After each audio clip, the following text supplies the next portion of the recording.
সকাল সন্ধ্যে শুধু রুগী আর রুগী, এই নেই আমার কারবার। কত রকম রুগী যে সারাদিন ধরে আসে কে জানে, কিন্তু মাঝে মাঝে এমনও কিছু রুগী আসে যাদের কথাবার্তা শুনলে গা একেবারে শিউরে ওঠে। আজ আমি এমন একটা গল্পই বলতে চলেছি যে গল্পটা বললে গা শিউরে উঠবে। আমার বন্ধু বিমল থাকতো নারায়ণপুরে একটি গ্রামে। সেখান থেকে সে ফেরত আসে। কিভাবে ফেরত এলো, কি হয়েছিল তার সাথে, শুনতে হলে গল্পটা মন দিয়ে শুনুন।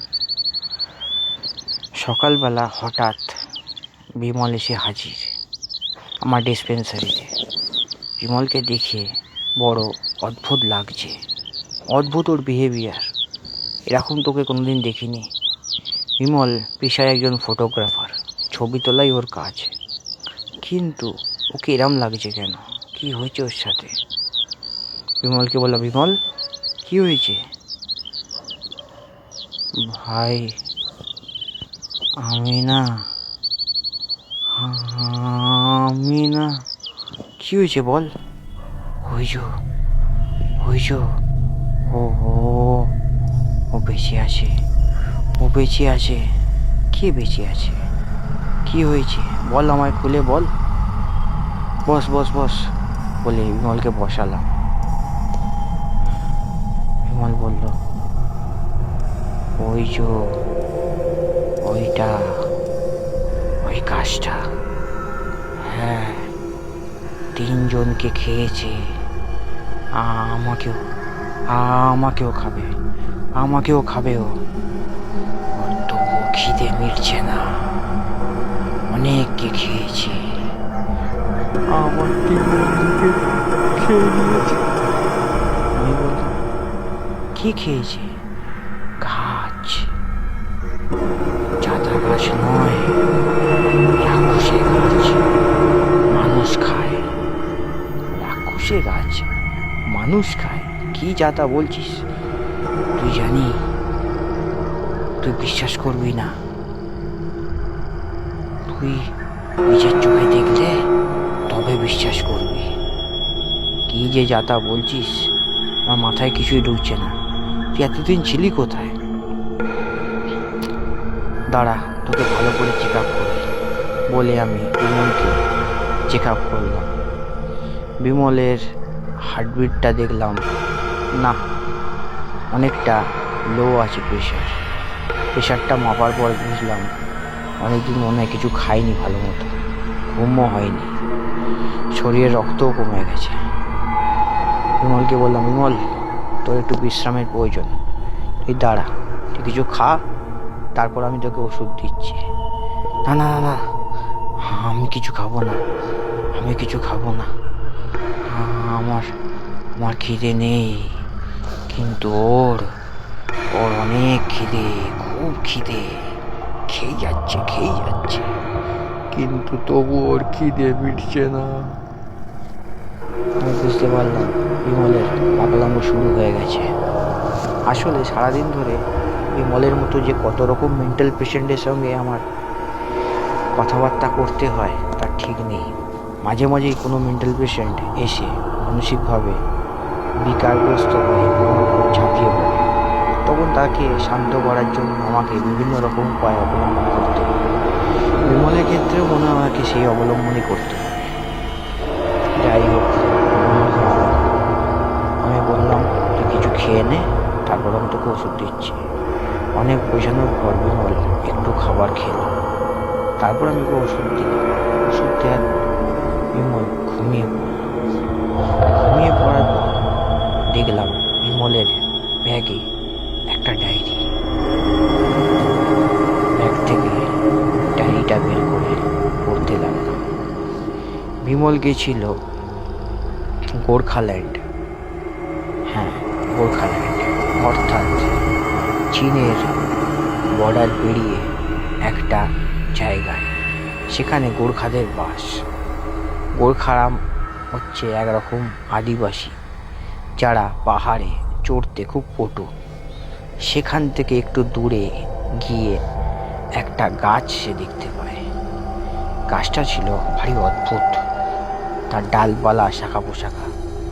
বিমল আর তার দুই বন্ধু নন্দ আর গোপাল। গোপাল আর নন্দ বলল, ভাই গাছটাকে দেখেছিস? হ্যাঁ, খুব সুন্দর গাছ, চ আজকে এখানেই বসা যাক। এখানে কেন, আর যাবি না? না ভাই, হাত পা চিনচিন করছে, অনেক তো হাঁটলাম, এখানে কিছুক্ষণ বসি। বলে গাছের তলায় নন্দ, গোপাল আর বিমল তিনজনে বসে গল্প করতে লাগলো। গল্প করতে করতে আস্তে আস্তে সূর্য ডুবতে আরম্ভ করলো। যখন সন্ধে নেমে এলো তখন ঘুটঘুট করছে অন্ধকার। নন্দ বলল, চারিদিকে অন্ধকার দেখেছিস? হ্যাঁ, দাঁড়া আমি কিছু কাঠের ব্যবস্থা করি। বলে নন্দ জঙ্গলের দিকে গেল। সেখান থেকে 2-4টে কাঠ এনে ওই গাছের সামনে জ্বাললো। জ্বালার পর আগুন ছড়ালো চারিদিকে, আলোয় আলোকিত। তারপরে আগুনের মাঝখানে বিমল, নন্দ আর গোপাল তিনজনে বসলো। আগুনের আঁচ নিতে লাগলো। চারিদিকে শো শো করে হাওয়া বইছে, ঠান্ডা বাতাস ছাড়ছে। বিমল বলল, এখন তো শীতকাল নয়, এত ঠান্ডা হাওয়া চাইছে কেন? হয়তো পাহাড়ি এলাকা, এখানে আবহাওয়া ঠিক মতো বোঝা যায় না। গোপাল বলল। নন্দ বলল, ঠিক বলেছিস, ও যে কোন আবহাওয়া থাকে থাকে না কেউ বলতে পারে না। কিছুক্ষণ পর হঠাৎ বিদ্যুৎ চমকাতে আরম্ভ করলো। আকাশটা ঢেকে গেল কালো মেঘে, চারিদিক যেন খা খা করছে। হঠাৎ হাওয়া বন্ধ হয়ে গেল। দেখলো কি, চারিদিকটা এরম হয়ে গেল কেন? গোপাল আর নন্দর বুক দপদপ করতে লাগলো। বিমল বললো, ও কিছু না, মনে হয় বৃষ্টি আসবে। কিছুক্ষণ পর ওরা বুঝতে পারলো পিছনের গাছের ডালপালাগুলো কেমন নড়াচড়া করছে।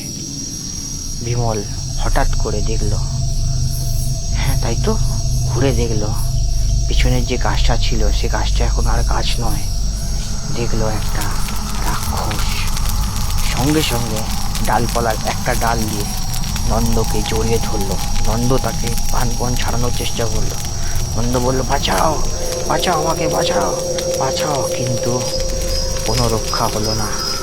নন্দকে ওই গাছটা কামড়ে ধরে পুরো গিলে খেয়ে নিল। তারপর পালা ছিল গোপালের। গোপালকেও ধরলো জড়িয়ে।